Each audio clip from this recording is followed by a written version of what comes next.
Hello everyone, आप सभी का स्वागत है मेरे यूट्यूब चैनल पे। सबसे पहले I am very much thankful आप सभी का जिन्होंने मेरे चैनल को सब्सक्राइब किया, जो लोग मुझे मैसेज कर रहे हैं और जो लोग मुझे रीच आउट कर रहे हैं। मुझे बहुत अच्छा लग रहा है आप लोगों से बात करके। सो अगर आप लोगों को मेरे से कुछ सीखना हो या मेरे से बात करना हो या आप SaaS सेल्स के बारे में और जानना चाहते हो तो आप मुझे रीच आउट कर सकते हैं।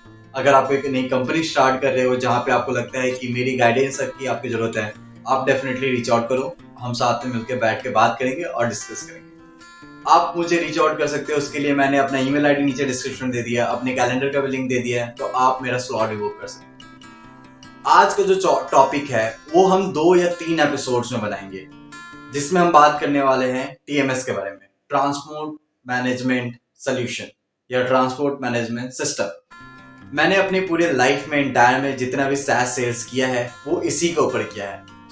मैं अगर सुपर प्रोक्योर की बात करूं या फ्लीटेक्स की बात करूं या मेरी करंट जॉब ट्रैको की बात करूं, ये सभी ट्रांसपोर्ट मैनेजमेंट सिस्टम में ही आती है। कहीं ना कहीं ये लॉजिस्टिक को इम्पैक्ट करती है और बहुत अच्छा तरीके से करती है। आज के पहले एपिसोड में हम ट्रांसपोर्ट मैनेजमेंट की बेसिक को समझेंगे और ये जानेंगे कि वो क्यों जरूरी है। ट्रांसपोर्ट मैनेजमेंट सोल्यूशन एक सॉफ्टवेयर होता है जो कोई भी यूज कर सकता है। तो कोई भी मैन्युफैक्चरिंग कंपनी यूज कर सकती है, कोई भी कंपनी जहां पे लॉजिस्टिक हो या जहां पे सप्लाई चेन हो वो उसको यूज कर सकती है। अब सवाल आता है कि इसके यूज करने की जरूरत क्या है। एक छोटा सा एग्जांपल लेते हैं। अगर आप घर से निकल रहे हो तो आप जाते हो, क्या बोलते हो, घर में सब बोलते हो कि मैं आ रहा हूँ या मैं इतने बजे तक आ जाऊंगा, करेक्ट। फिर आप ऑफिस पहुंचते हो, ऑफिस में लोगों को पता चलता है। फिर आप ऑफिस से निकलते हो, रास्ते में किसी दोस्त से मिलने जाते हो, उस दोस्त को पता चलता है और उस दोस्त से मिलने के बाद फिर आप घर की तरफ आते हो, सब्जी लेने या कुछ लेने जाते हो, फिर वापस आप घर पहुंचते हो। और जब जहां जहां आप पहुंच रहे हो वहां वहां लोगों को पता चल रहा है कि आप पहुंच चुके हो, पर किसी के पास पहले से इंफॉर्मेशन नहीं होती कि कब पहुंचने वाले हो, क्या होने वाला है, क्या है।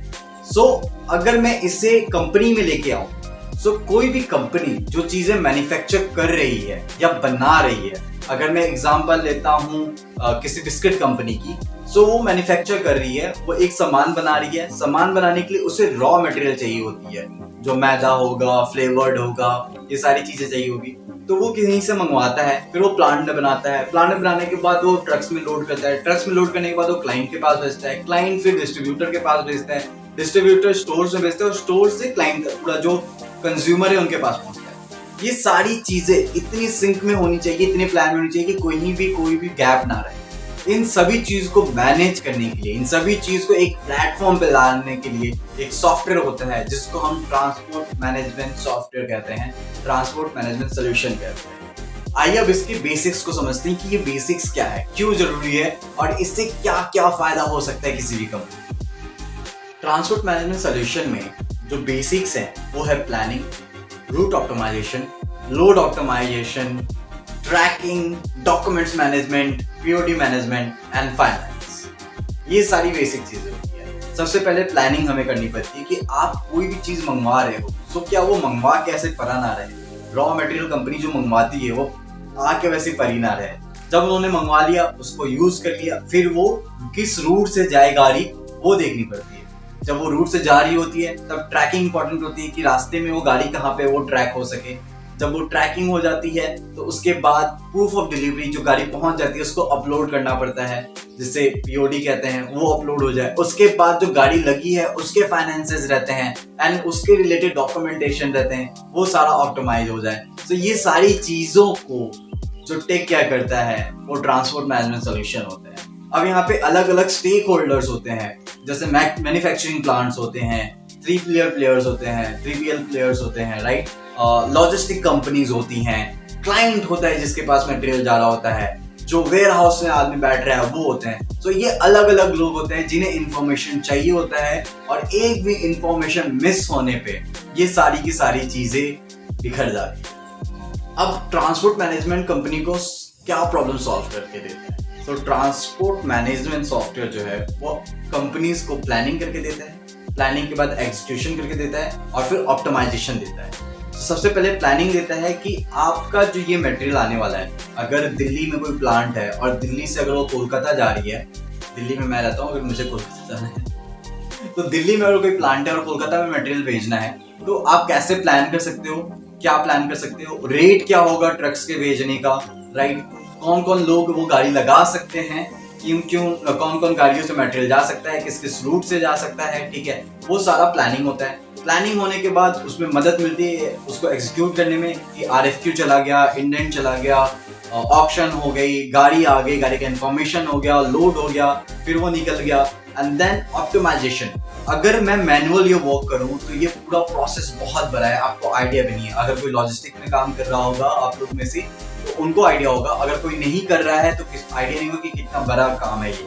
तो अगर मैं एक गाड़ी भी मुझे लगाना है तो मुझे कम से कम 10-15 ट्रांसपोर्टर को फोन करना होगा, फिर उन ट्रांसपोर्टर से रेट लेना होगा, फिर उस रेट को फाइनल करना होगा, फिर ट्रक के लिए फॉलो अप करना होगा कि कब आएगी ट्रक, फिर ट्रक में लोड होगा, फिर ट्रक के लोड होने के बाद जब वो जा रही है तो ड्राइवर को बार बार फोन करके पता करना होगा कि कहाँ पे है, कब पहुंचने वाली है। जब ये पहुंच जाती है गाड़ी तब वहाँ पे जो अनलोडिंग पॉइंट है क्लाइंट है उनसे बात करना होगा कि आप गाड़ी अनलोड कर दो, खाली कर दो। जब गाड़ी खाली हो जाती है तो फिर POD के लिए वेट करना पड़ता है, क्योंकि जनरली POD जो होती है वो ट्रक्स वाले भेजते हैं या ट्रांसपोर्टर भेजते हैं। जब POD आ जाता है तो उसको कंसाइल करना पड़ता है, एंड देन उसके बाद मैच होने के बाद या कुछ डिस्प्यूट को बाहर निकालने के बाद बिलिंग होती है। बिलिंग होने के बाद क्लाइंट के पास वो बिल जाता है और क्लाइंट उसके बाद किसी भी मैन्युफैक्चरिंग कंपनी को पे करती है। सो इतना बड़ा प्रोसेस है ये, और इसके बाद भी बहुत सारे अप्स एंड डाउन्स रहते हैं। तो इन सारे चीज को इजीली एग्जीक्यूट करके देता है TMS, एंड देन उसके बाद ये सारी चीजों को ऑप्टिमाइज कर रहा होता है। मैंने अपने लाइफ में ऐसा भी देखा है कि कोई कंपनी जिस पर्टिकुलर लॉजिस्टिक टीम का साइज 10 से 15 रहता था पहले, वो TMS लाने के बाद उसका साइज 1 या 2, मतलब ये जॉब किल नहीं कर रहा है, बेसिकली उन लोगों को अलग काम के लिए यूटिलाइज किया जा सका अच्छे तरीके से। सो मैन पावर पूरा का पूरा अच्छे तरीके से ऑप्टिमाइज होता है। इन्वेंट्री, इनडायरेक्ट इन्वेंट्री कॉस्ट भी बहुत बड़ी चीज है। तो अगर मैं किसी चीज को पहले मंगा ले रहा हूँ या पहले भेज दे रहा हूँ, रास्ते में वो 10 दिन खड़ी है या वो आके पहले से पड़ी हुई है, सो वो जो कहीं जहाँ पे भी सामान रखा हुआ है उसकी भी एक कॉस्टिंग है, पहले आने की भी कॉस्टिंग है, तो वो इनडायरेक्ट इन्वेंट्री कॉस्ट रहती है, उसको ऑप्टिमाइज किया जाता है। कोई भी मैन्युफैक्चरर कंपनी जो चीजें बनाती है वो बेचने के लिए बनाती है। वो ये नहीं चाहेगा कि महीने भर वो रास्ते पे ही गाड़ी चलती रहे और गाड़ी महीने भर रास्ते मटेरियल जो ट्रक में पड़ा रहे। वो ये चाहिए कि जल्द से जल्द मटेरियल चला जाए मार्केट में और बिक जाए। तो इसके लिए ट्रैकिंग बहुत इंपॉर्टेंट होती है। तो ये पूरी चीजों को ऑप्टिमाइज करता है, मनी सेव करके देता है। आप समझते हैं कि बेसिक्स जो छोटे छोटे क्या क्या बेनिफिट होते हैं TMS किसी भी कंपनी में लगने से। सबसे पहला ऑटोमेशन, सारा काम ऑटोमेट होता है, तो मैन पावर जो है, ह्यूमन एफिशिएंसी बहुत इंक्रीज हो जाती है। Second, cost save. सो अगर कोई भी कंपनी उसका कॉस्टिंग बहुत बड़ी, एक लॉजिस्टिक कॉस्टिंग बहुत बड़ी प्रॉब्लम होती है, लोगों को विजिबिलिटी नहीं होती कि ट्रक्स का रेट क्या होगा, गाड़ी जा रही है उसका रेट क्या होगा। सो ये पूरा ऑटोमेट होता है, राइट। अनवांटेड ट्रैप जो होता है, ट्रैकिंग की वजह से वो पूरी खत्म हो जाती है, राइट। विजिबिलिटी इंक्रीज होती है, तो विजिबिलिटी बहुत बड़ा चैलेंज होता है लॉजिस्टिक में, ब्लॉकचेन मॉड्यूल अगर आप समझते हो तो आपको पता होगा कि एक भी इंफॉर्मेशन अगर कहीं से ब्रेक होती है तो पूरा का पूरा इंफॉर्मेशन ब्रेक हो जाता है, तो वो बहुत इंपॉर्टेंट हो जाता है। विजिबिलिटी बहुत इंक्रीज हो जाती है।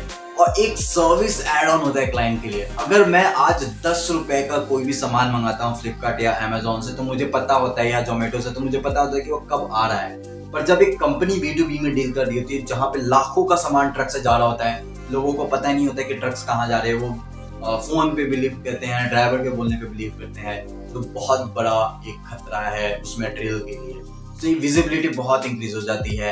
ऑटोमेशन बहुत, जहाँ भी ऑटोमेशन की जरूरत होती है, मतलब अगर मैं बोलूँ तो जो बिलिंग का प्रोसेस होता है वो 90 दिनों का होता है किसी कंपनी में, मतलब 90 दिनों तक पैसा अटका हुआ है, ये पूरा ऑप्टिमाइज हो जाता है। तो अगर आप इस 90 दिनों को कहीं आप पैसा इन्वेस्ट करोगे तो उस पर इंटरेस्ट मिलेगा, तो ये इंटरेस्ट वाला तो पैसा मिल नहीं रहा है, ऊपर से वो पैसा कहीं फंसा हुआ है, तो ये पूरा का पूरा चेंज हो जाता है। तो ये कुछ बेनिफिट्स होते हैं TMS के आने से।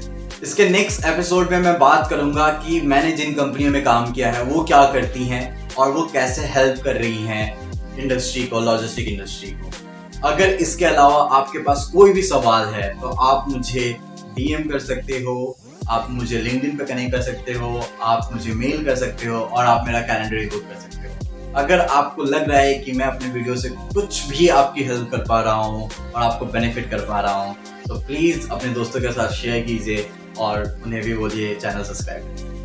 Take care, bye bye.